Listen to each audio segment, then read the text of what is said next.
All right, now with great pleasure, joining me on set, Senator Tom Cotton from the great state of Arkansas. Oh, wait a second, you got a book. We love books. Author of Only the Strong. One click on Amazon. Is it actually out? It is out, Larry. You can buy it on any bookstore today. Please go out and do so. And a lot of the issues you touched on in your riff, I touched on in the book, and I explained that it's not just insanity, although it seems like that. It's part of the progressive left's deliberate plot to sabotage the sources of American power. A strong and growing economy, a strong military, sovereign borders, sovereign freedom of action in the world, American energy production.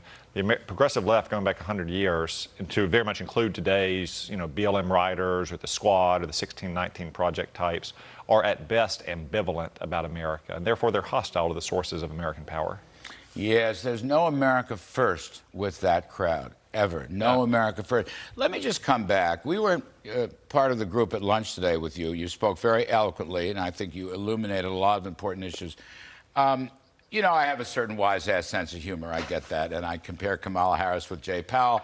He may be the Kamala Harris of monetary policy. His performance today was very bad, and you hate to see almost a 1,000-point swing in stocks.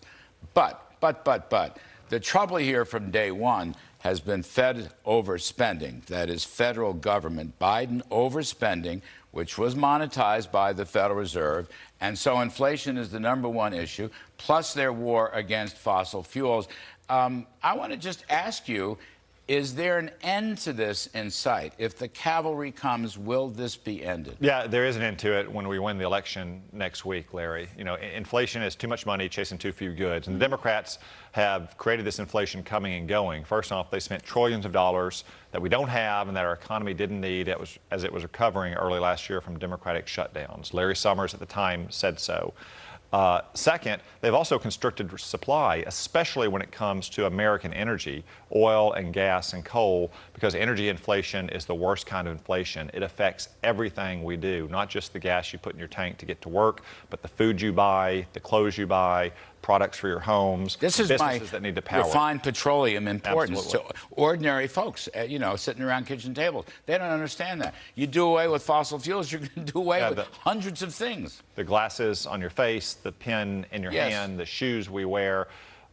Petroleum products go into hundreds and hundreds of everyday products. We are the world's energy superpower, yet the Democrats have waged war on fossil fuels. Joe Biden said in 2020 he was going to eliminate fossil fuel production. They'd rather outsource our energy to China, which through its combination of unfair trade practices and mercantilist policies are the dominant producers of so-called green energy. And as I explained in Only the Strong, this is directly undermining not only our prosperity at home, but our power abroad as well. So let's go through this again. Let us assume the cavalry is coming. We both heard Dick Morris give a very ambitious forecast today of a big GOP win, but I don't know the numbers exactly, but I think Dick is a smart guy and he's on the right track. You seem to basically be in sympathy with it as I was. So you take over the House, you take over the Senate. I'm going to say, whenever you all get sworn in for the new session, early January, what happens, Senator Tom Cotton? Because you're going to have still high inflation, if not an outright recession, a sinking economy. Republicans will be blamed almost immediately if they don't get out of the chute fast. What do you think is going to happen? Well, first off, from the election next week, markets can be sure you're not going to have more trillions of dollars spent.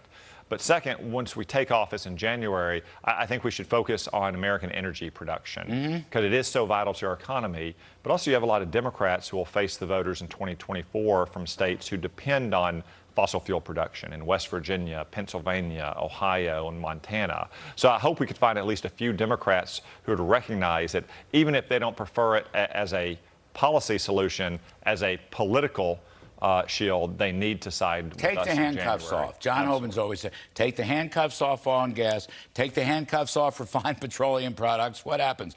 Prices will fall and economic growth might rise. And you think you could get votes for that? We could, and we can also use our spending power.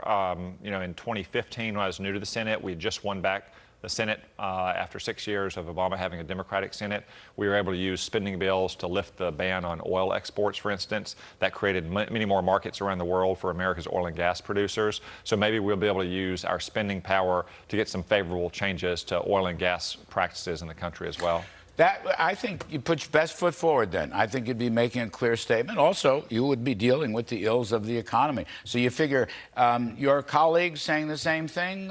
You're hearing this in the cloakroom? I know you're not in the cloakroom. You're here on our set. Yeah, this is one of those issues that unites all Republicans because it's just such a common sense issue for most Americans when they're paying $4 a gallon for gas or $5 and $6 a gallon for gas out on the West Coast. They want common sense, practical solution. They're not ideologues. They're not beholden to some idea that we need to leave all fossil fuels in the ground. So this is something that unites all Republicans, and hopefully we can get a handful of Democrats to cooperate with us. Last point. Joe Biden is out there now. This is this newest mantra. They've tried everything else but what the key points are on the economy and crime and the border. Republicans, you all are going to destroy Medicare and you're going to destroy Social Security. Now, this one, I've been around even longer than you. I mean, this argument has been around almost since the 1930s. But here they go again. Republicans are going to destroy your retirement and destroy your health care. What you make of that? How effective is this going to be? Well, let's recall 2022 is the 50th anniversary of Joe Biden's first campaign for Senate. So he's been making this exact argument his entire adult life. And it's simply because they don't have any other arguments to make. They have no solutions to things like inflation and crime and the drug epidemic and our open border because their policies are the cause of those problems. And the American people are going to deliver a resounding verdict against the Democratic agenda on Tuesday. And just to conclude, let's end where we began. GOP's got to make it clear, America first. Not America last. Not Joe. You remember Joe Biden's? He's having his ice cream cone. I don't begrudge him his ice cream cone. Our economy is great, but I'm not worried about us. I'm worried about what about overseas. No. How about America first? Can we make that clear? And I write about this in Only the Strong, that our founding fathers would have said, of course you have to put America first because no one else would. This has been a common sense solution for our entire history until modern times. If we don't put America first, no one else will. And my pal Sarah Sanders, big winner for governor of Arkansas. She's going to be a big winner and an even better governor. And French Hill will be reelected in the House? Easily reelected. Senator Tom Cotton, I have to catch up with all my friends. Author of Only the Strong, Reversing the Left's Plot to Sabotage American Power. Pretty good. You know, you could make it as a Fed watcher if you decide to leave the Senate.